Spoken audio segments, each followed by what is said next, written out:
Hello guys, कैसे हो आप? आपका स्वागत है मेरे चैनल स्टडी बाय सीमा में। तो आज आपके लिए जो मैं टॉपिक लेके आई हूँ वही इंपॉर्टेंट क्वेश्चनों की आगे वाली जो वीडियो लेके आए क्लास 10th के मैथ के मोस्ट इंपॉर्टेंट क्वेश्चन हैं, कौन से साबित हो सकते हैं आपके बोर्ड के एग्जाम के लिए। तो आज वही आगे वाली टेस्ट सीरीज अपने लेके आए हैं। तो इसलिए अगर वीडियो अच्छी लगी तो लाइक करना, कमेंट करके बताना कि आपको वीडियो कैसी लगी और कौन सी टॉपिक में आपके लिए अच्छी सी वीडियो लेके आऊँ। और साथ में इस वीडियो को अपने ज़्यादा से ज़्यादा स्टडी ग्रुप में शेयर जरूर करना। तो लेट्स स्टार्ट करते हैं। अपना फर्स्ट क्वेश्चन यहाँ पे दिया हुआ है। क्वेश्चन में कहा है कोई एपी अपने एपी दिया, इसका कौन सा पद शून्य है। सबसे पहले क्वेश्चन की अगर अपने को लैंग्वेज समझ आ गई तो क्वेश्चन है वो अपनी आसानी से हल कर सकते हैं। क्वेश्चन क्या है कि एपी का मतलब है एक समांतर श्रेणी है। समांतर श्रेणी का मतलब उनमें जो अंतर है वो समान है।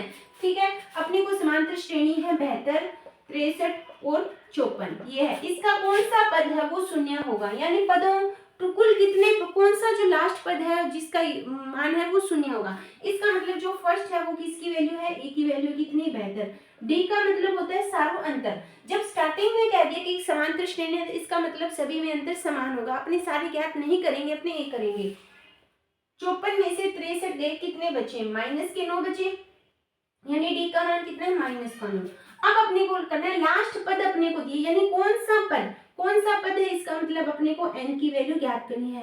और कौन सा पद, यानी n का मान अपने को पता नहीं, वो पद कितना है, 0 है। ये चीज इसने कही है। तो अपने का मान किसका करना है, n का मान। तो सबसे पहले an वाला फॉर्मूला लगाओ, an equal to a plus n minus 1 D. an की वैल्यू 0 है, a की वैल्यू कितनी है, 72 है, प्लस n की वैल्यू ज्ञात करनी है और d की वैल्यू अपनी कितनी है, माइनस के 9। 72 है तो ये 72 इधर आएगा तो माइनस का 72, तो n माइनस 1 माइनस के 9, ये 9 इसकी गुना में है तो इधर आके किस में हो जाएगा, बटे में हो जाएगा। n माइनस से माइनस कितने पे जाएगा, 8 नहीं 72 होता है, इक्वल टू n माइनस 1। तो n की वैल्यू यहाँ पे कितनी आ चुकी है, n का जो मान है वो 9 आ चुका है। इसका मतलब जो 9वां पद होगा वो कितना होगा, अपना 0 होगा। कैसे, देखो माइनस यहाँ पे कम होता जा रहा है, पहले 72 है उसमें से 9 कम हो गया, 63 9 कम हो गया। उसी तरह जब 9 कम होता जाएगा तो लास्ट में ऐसी कंडीशन आएगी कि जो 9वां पद होगा वो मान कितना होगा, 0 होगा। ठीक है बच्चों, तो आई होप आपको ये क्वेश्चन है वो अच्छी तरह समझ आ चुका होगा। इसी तरह एग्जाम में है वो क्वेश्चन आपके काफी पूछे जाते हैं। तो बस थोड़ा सा अपने को ध्यान रखना है, जब भी अपने क्वेश्चन पढ़ेंगे उसको ध्यान से पहले पढ़ना, फिर सोचना कि इसमें क्या दिए हुए हैं, क्या अपने को ज्ञात करना है। वो चीज अगर बच्चों को पता आ गई तो क्वेश्चन है वो आसानी से हो जाएगा। सेकंड होता है उसके फॉर्मूले, जो भी अपने जो क्वेश्चन दिया उसके फॉर्मूले भी याद होने चाहिए। सेकंड क्वेश्चन अपने को क्या दिया हुआ है, क्वेश्चन में क्या कहा है, बिंदु 6 और 5, यानी बिंदु 6 और -5 तथा -2 और 11 को जोड़ने वाली रेखाखंड क्वेश्चन थोड़ा सा ध्यान से समझना। जैसे मैं क्वेश्चन लिख रही हूँ आंसर उसका साथ साथ बच्चों आ जाना चाहिए कमेंट बॉक्स में कि मध्य बिंदु क्या है अपने को, यानी जो जोड़ने वाली जो रेखा है ना उसका मध्य बिंदु अपने को दिया हुआ है 2 और P है। तो P की वैल्यू ज्ञात करो, P का मान अपने को क्या करना है, ज्ञात करना है। अब जैसे क्वेश्चन लिखा है, कई जिन बच्चों की तैयारी है तो उनको क्वेश्चन देखकर उनके आंसर आ जाने चाहिए। क्वेश्चन में क्या कहा है कि मान लो ये अपनी कोई रेखाखंड है जिसका एक बिंदु है 6 और माइनस का 5, सेकंड बिंदु है माइनस और 11। इस बिंदु को, ये ए बिंदु है और ये बी बिंदु है, इनको जोड़ने वाली रेखाखंड का मध्य बिंदु, मध्य का मतलब होता है बीच का मिड पॉइंट कितना है, 2 और P है। तो अपने को P की वैल्यू ज्ञात करनी है। अब देखो ये क्या होता है, ये x1 है, ये y1, ये x2 और ये y2, ये x होता है और ये y होता है। इसका मतलब मध्य बिंदु अपने कैसे ज्ञात करते हैं, मध्य बिंदु का सूत्र क्या होता है, अगर मैं y वाला अपने को P गया, x का मान 2 दिया हुआ है, अपने को P का मान करना है तो y का करेंगे। y मध्य बिंदु कैसे निकालते हैं, y1 प्लस y2 बटे 2, यानी कोई भी अपनी जब मध्य बिंदु दो संख्याओं को निकालते हैं, दोनों को जोड़ के 2 से 3 का निकालते हैं, तीनों संख्याओं को जोड़ के 3 से। इसी तरह जितनी संख्या होती है उनको जोड़ के जितनी संख्या उससे भाग देते हैं वो हमेशा मिड पॉइंट आ जाता है। ठीक है बच्चों, तो यानी अपने को y वाला ये P ज्ञात करना है, यानी y का मान कितना दिया P, y1 कितना है माइनस के 5, y2 कितना है 11 बटे 2, तो कितना होगा 6 बटे 2। तो P की वैल्यू कितनी आ गई, 3 आ गई। तो यहाँ पे P इक्वल टू कितना आ गया 3 आ गया। तो इस तरह ना मान है, इस तरह से क्वेश्चन है वो एग्जाम में पूछा जाता है और पीछे के एग्जाम में पूछा गया है, इसलिए मैं ये क्वेश्चन है आपके लिए लेके आई हूँ। इसी तरह जो अपना नेक्स्ट क्वेश्चन है, नेक्स्ट जो थर्ड क्वेश्चन है उसमें क्या कहा है कि x की स्क्वायर -2x -8 के शून्यक होंगे।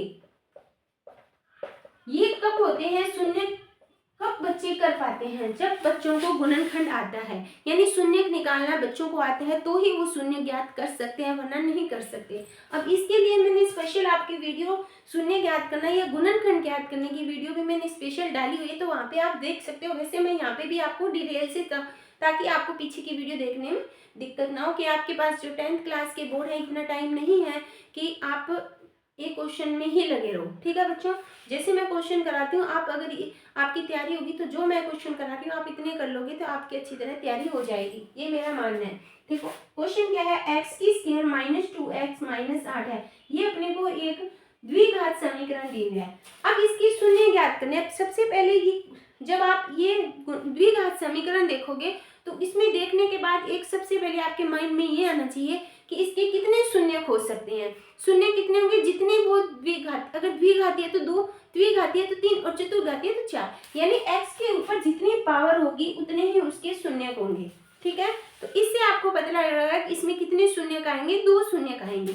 तो अब देखो इसका गुणनखंड कैसे करते हैं। सबसे पहले इन दोनों का गुना करते हैं, कितना आएगा -8x की स्क्वायर।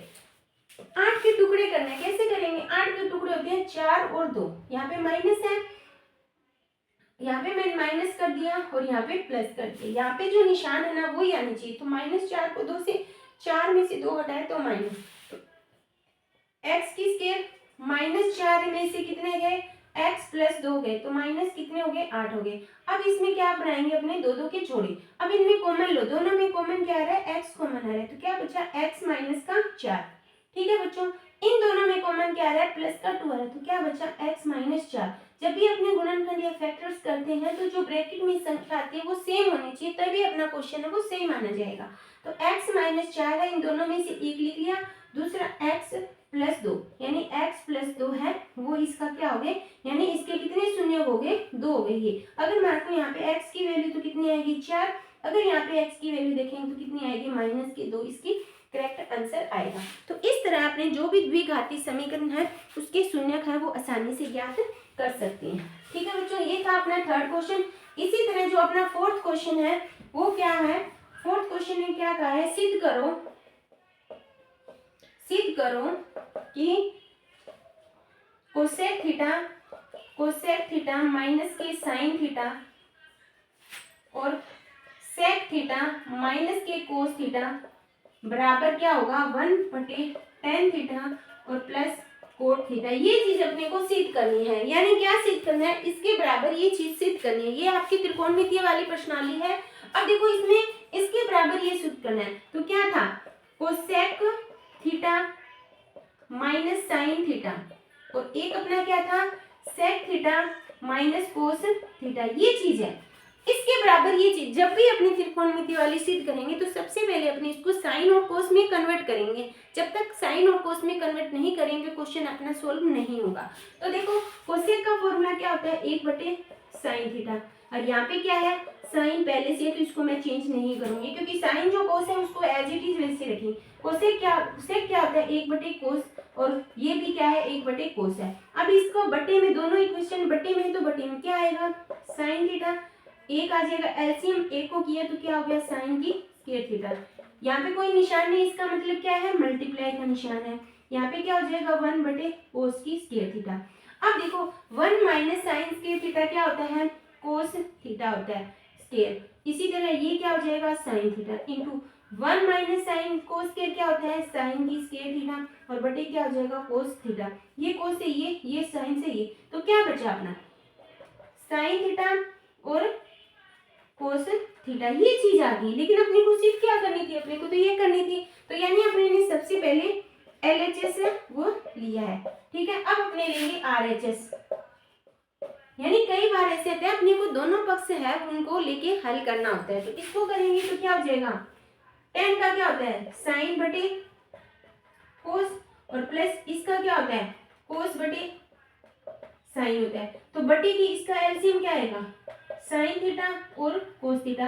कोस की कोस कट गया तो क्या बचा, साइन की स्क्वायर थीटा, प्लस यहाँ पे क्या बचा, कोस की स्क्वायर थीटा। 1 बटे साइन स्क्वायर थीटा और कोस स्क्वायर थीटा क्या होता है, साइन की स्क्वायर प्लस कोस की स्क्वायर क्या होता है, 1 होता है। तो इसलिए मैंने यहाँ पे बना, बटे के बटे में होते हैं ऊपर चली जाती है, तो क्या बचा, साइन थीटा और कोस थीटा। ये चीज क्या, ये दोनों क्या हो गए, बराबर हो गए, यानी अपने ने दोनों पक्ष लिए और दोनों पक्ष को एक दूसरे के इक्वल कर दिया। तो इस तरह ये जो 4 इंपॉर्टेंट क्वेश्चन है वो आपके लिए मैं लेके आई हूँ। तो आई होप आपको ये वीडियो अच्छी लगी होगी।